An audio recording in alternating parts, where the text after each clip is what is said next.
أعوذ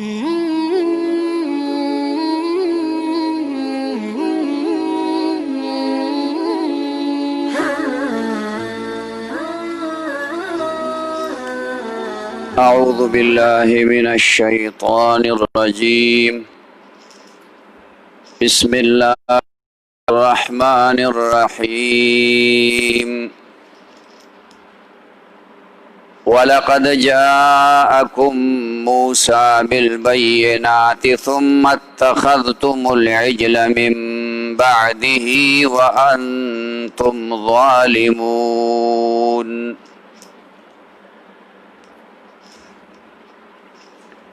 دی آیت کے اللہ جل شانہ بنی اسرائیل تا دا حضرت موسیٰ علیہ السلام دا معجزات او پا خپل نبوت باندے دا دلائل و ذکر فرمائی او داغوی دا نافرمانو ذکر فرمائی. اللہ جل شانہ فرمائلی دی چی تاسو تا موسیٰ علیہ السلام راغے او معجزے در تراوڑے. دغا معجزے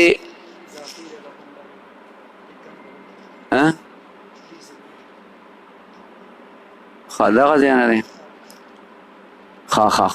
دا مخ کی آیت ندے لکا دا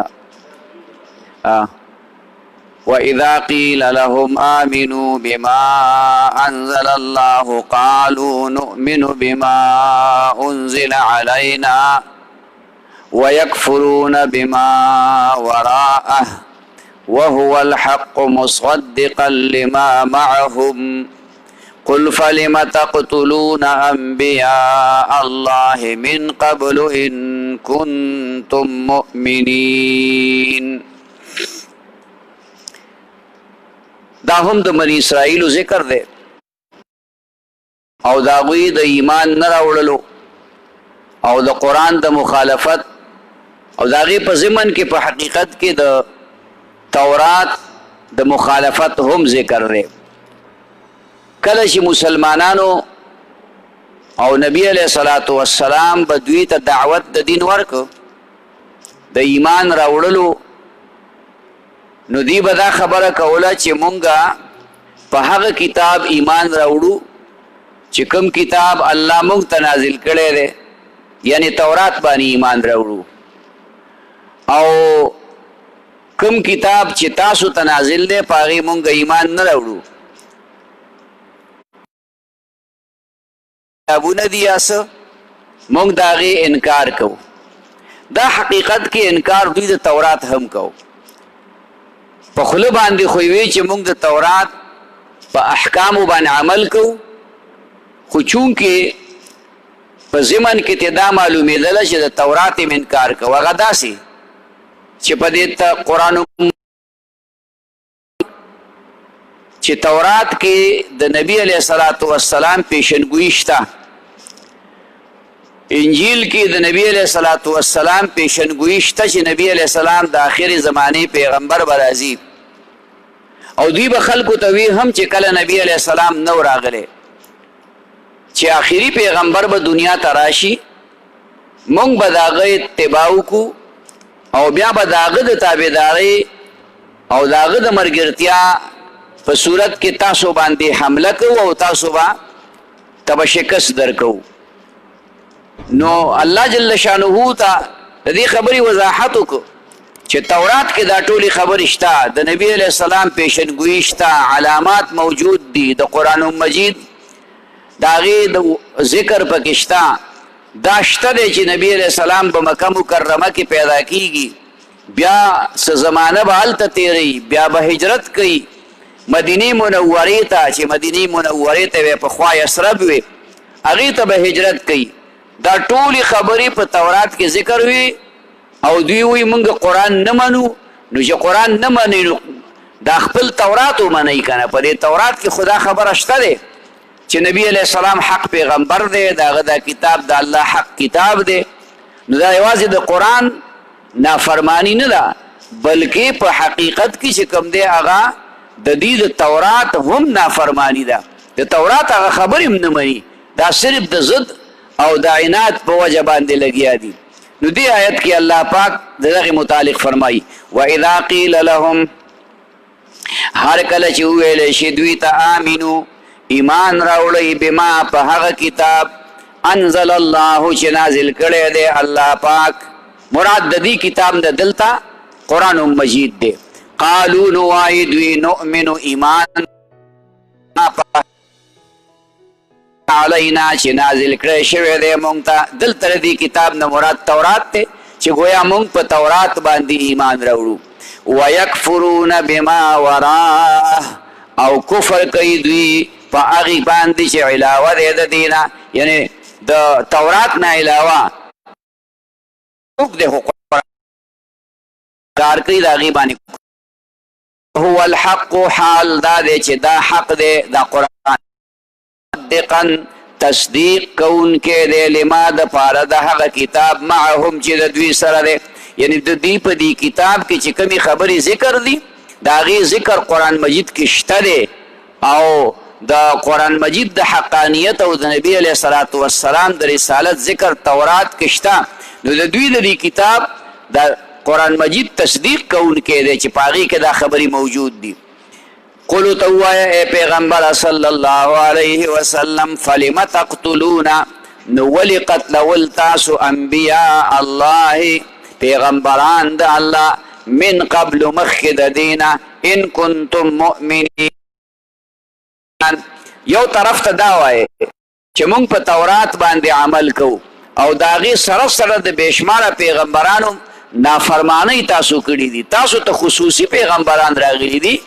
د قبیلې ته، ستاسو د قوم ته، ستاسو د خاندان ته پیغمبران راغلي او هغه پیغمبران تاسو ډیر شی شهیدان کړي دي چې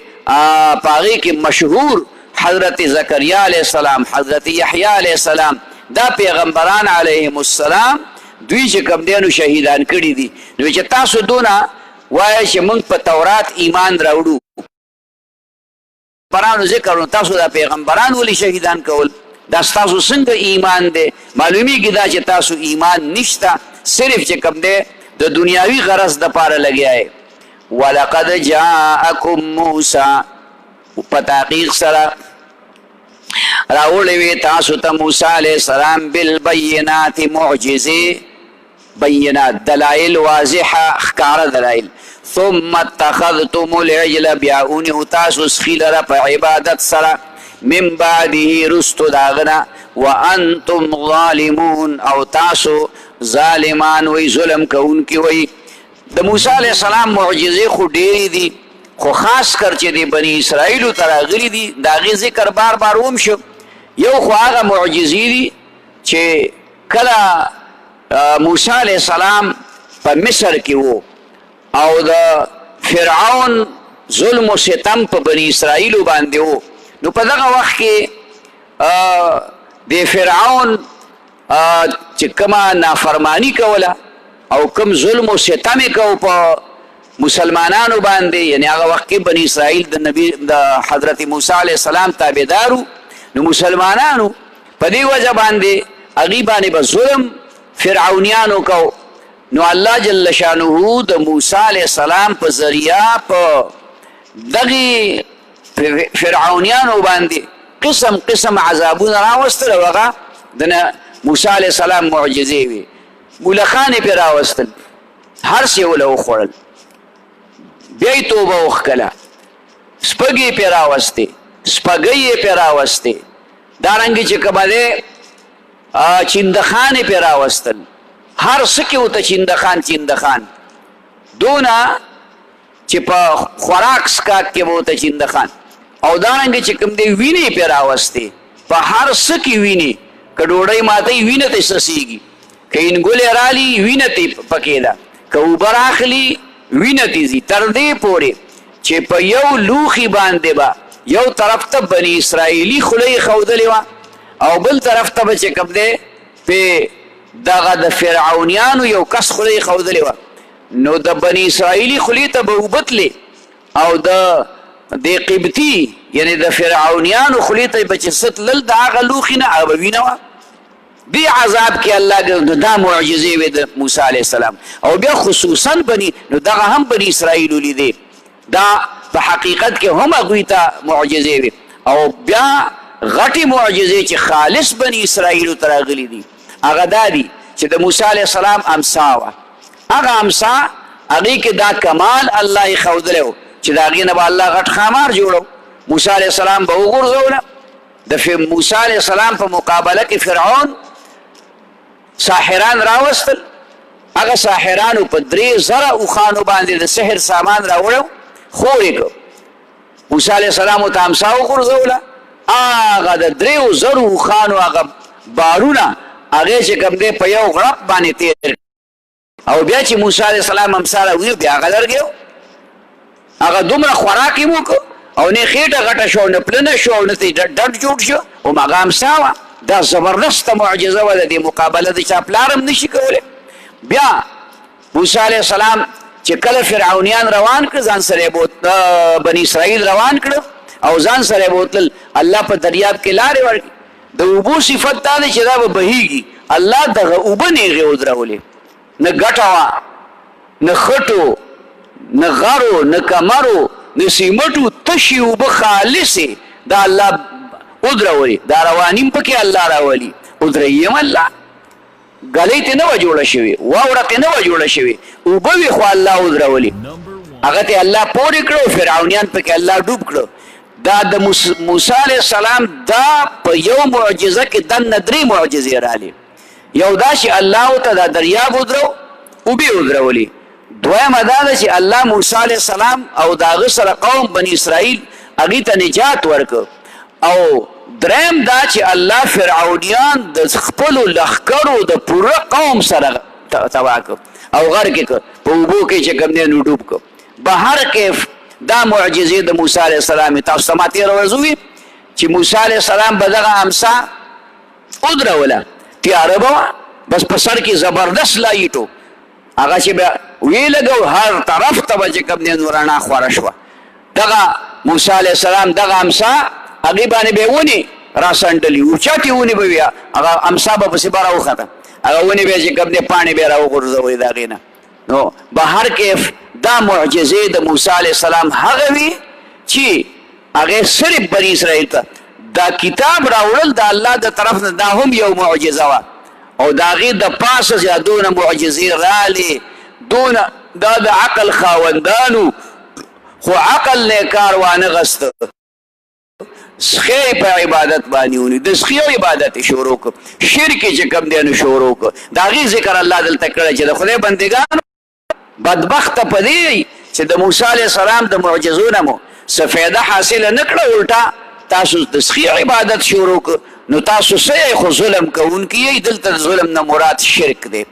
شرک ته الله لوی ظلم ویلي وإذ أخذنا ميثاقكم هر کله چې واغستله مونږ وعده ستاسو نه ورفعنا فوقكم الطور او پورته که مونږ د پاسه ستاسو کوهي تور لره خذو ونیسئ ما هغه آتیناکم چې درکه مونږ تاسو ته بقوت په قوت سره په مضبوطیا سره واسمعو او واورئ دا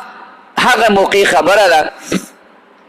چې کله موسی علیه السلام انتخاب د خلکو وکړو او هغوی د الله خبرې واورېدې چې تورات حق کتاب دی په دې عمل وکئ نو دې خلکو د هغې نه نافرماني وکړه ځکه دوی خو د سخي هغه عبادت کړی نو د اورېدو سره دا خبره وکړه چې مونږ واورېده خو نافرماني کوو منو یې نه خبره مو واورېدله خو منو یې نه او د دې په دې زړه کې هغه د سخي هغه مینه او محبت ورننوتی و به هر حال الله جل شانه ورته وی تاسو منئ که خبر نو الله جل شانه جبريل علیه السلام ته وی د کوه تور یو دړه اوچته کا یو ټوکړه اوچته کا د دې په دې سرونو یې ونیسه چې دا در باندې غورځوم نو چې هغه دړه را اوچته کړه د غرض او حصې را اوچته کړه نو فورا دوی په سجده باندې پرېوتل فورا او په دې خوله باندې وی سمعنا سمعنا سمعنا مونږ واورېدل مونږ عمل کو خو په زړه کې وي عصوینا نافرمانی کو منوي نه. او فرمای بعض روایتونو کې راغلي چې په دې سجده پراته وو نو د سترګو په دې ګوټونو کې به کتل، یعنی دومره کلک زړه والا دومره هټ درمه خلک چې دې کتل به چې یاره غر را غورځوي که نه را غورځوي. خو ته پته وه چې د موسی علیه السلام برکت دی غر را باندې را غورځوي نه، خو د هغې باوجود دې کې هغه ضد موجود و نو کلک زړونه و. دغه وجه وه چې موسی علیه السلام نبی علیه السلام کله معراج ته لاړ او الله ورته 50 منځونو تحفه ورکړه. موسی علیه السلام له چې واپس راغی په لاره کې ورته میلاو شو او ورته ویې واپس شه ما بني اسرائیل چې کبدیانو ازموده کړي دي هغه ستا د امت نه کلک او تکړه خلک وو، هغوی نه کول نو ستا امت په 50 منځونه څنګه وکړي؟ لیږه رالیږه 50 نه 15 کټ کېدل 15 کټ کېدل 15 منځونه پاتې. موسی علیه السلام ورته بیا وویل که لاړ شه دا 15 په 3 کا په خدای دا 15 3 کا. هغه وی بس ته مال حیا راځي د الله نه. الله ورته وی من جاء بالحسنه فله 10 امثالها. منځونه دي 15 شو خو ثواب به د 50 وي. سبحان الله وای منځونه دي 15 خو ثواب، یعنی دلته مقصد می په دې خبره کې دا دی چې موسی علیه السلام ته وی چې فرعونیان دا بنی اسرائیل دا ما ازموده کړي خلق دی، دا ستا د امت نه په قوت کې هر څه کې تکړه خلق دی، هغوی دا عبادت نشو کولی نو ستا امت په 50 منځونه د کوم ځای نه وکړي. اوس د 50 منځونو ته زمونږ چې کوم دی نو وارخطای او چلول جوړو چې یاره ماسخوتان مې په ملا درد دی او سار مې چې کوم دی نو خوب را باندې غلبه دی به دې ته چل جوړو. هغه 15 منځونه پابندۍ سره نه کوو او نه شو کولی نو چې دا 50 وي خیال کې مراله دا د الله حکمت دی په دې کې. نو مقصد مې دا دی په خبره کې چې دا سخت خلکو نو دوی سوي سمعنا په غوږونو مو دا سخت خبره واورېدله خو عصوینا په زړه کې به وي نافرماني که منو یې درله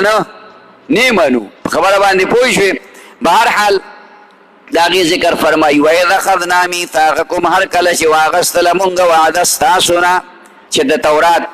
احکام به منئ. ورفعنا تاسو انکار وکړو نو څه چلم وکړو ورفعنا پورته که مونږ فوقکم الطوره د پاسه ستاسو کوهي تور لره خذو ونیسئ ما هغه آتیناکم چې درکړه مونږ تاسو ته بقوت په مضبوطیا سره په قوت سره واسمعو او واورئ. قالو نو اوی دوی سمعنا واورېد مونږه وعصینا او نافرماني کوو مونږه واشربو او څکلی شوی وو فی قلوبهم پزرونو د دوی کې العجل محبت د سخي، یعنی اسخي عبادت څلوېښت ورځې کړی خو دومره په زړه کې د هغې هغه مینه پیدا شوې وه چې بیا د الله هغه وحدانیت ته نه راتلل. بکفرهم په سبب د کفر د دوی. قل ورته ووایه ای پیغمبره بئس ما بد دی هغه یأمرکم چې حکم کوي تاسو ته به پاغې باندې ایمانکم ایمان ستاسو. دا ستاسو څنګه ایمان دی چې تاسو د سخي عبادت کوئ او د خدای نه کوئ؟ ان کنتم مؤمنین که چرې تاسو مؤمنان نو مؤمنان خو نو کنه که مؤمنان وې بیا به دا خبره چې کوم دی نو نه کوله. بس دی دی پورې بس دی کنه. وَإِذَا قِيلَ لَهُمْ هر کله چې وویل شو دوی ته آمنو ایمان راوړئ کتاب انزل الله چې نازل کړی دی الله قالو نو وایي دوی نؤمنو ایمان راوړو مونږه بما په هغه کتاب انزل علینا چې نازل کړی شوی دی په مونږه ویکفرون او کفر کوو بما د هغه کتاب وراءه چې علاوه دی د دینه وهو الحق حال دا دی چې دا حق دی مصدقا تصدیق کوونکی دی لما د پاره د هغه کتاب معهم چې د دوی سره دی. قل ته ووایه فلم تقتلون انبیاء الله ولې قتلول تاسو انبیاء د الله من قبل مخکې د دینه ان کنتم مؤمنین که چرې تاسو مؤمنان. ولقد جاءکم موسی هر کله چې